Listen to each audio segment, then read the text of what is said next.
Баршаңызға қайырлы күн достар. Бүгін сіздермен ауызда еритін өте дәмді медовик тортын жасайтын боламыз.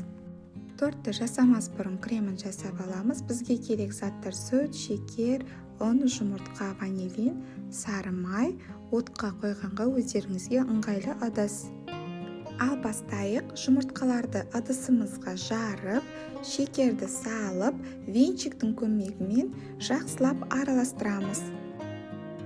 Одан соң ұнымызды қамық болып қалмау үшін аз-аздан сала отыра араластырамыз.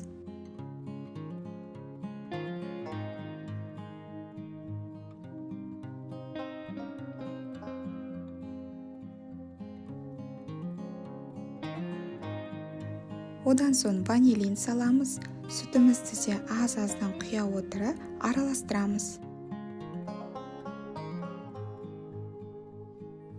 Баяу отқа қойып, қоюланғанша араластырып тұрамыз. Крем қоюлана бастағанда сары майымызды саламыз.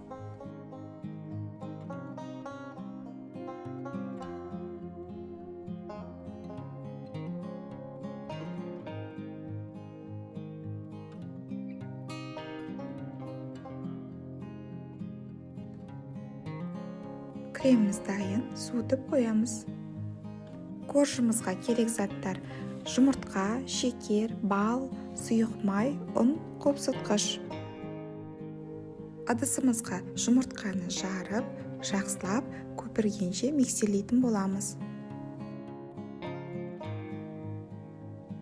Шекерімізді саламыз. Балымызды саламыз.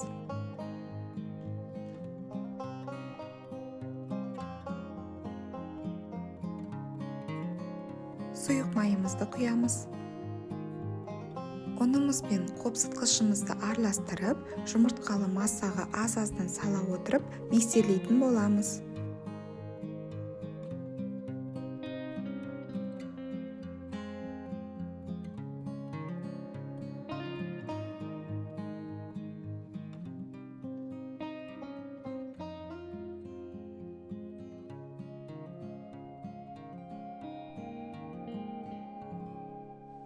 Корждарды 4 бөлікке бөліп пісіреміз. Ол үшін фольгадан осылай форма жасап аламыз.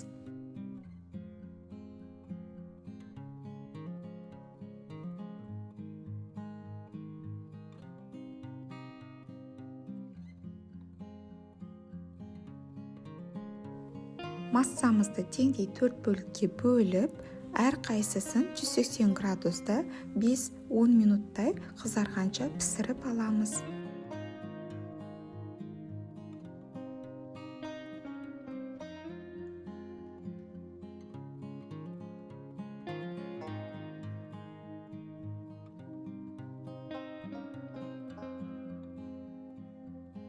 Корждарымыз дайын.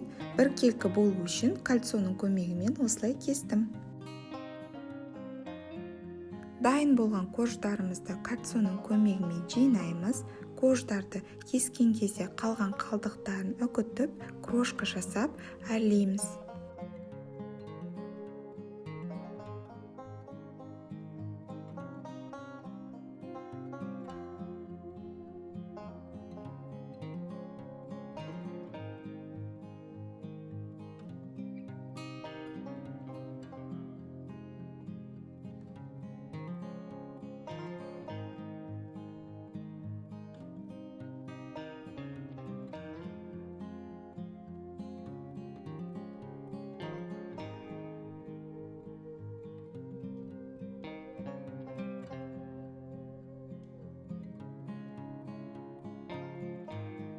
Тортымыз дайын, өте жұмсақ болып шығады, дәмі аузыңызда ериді.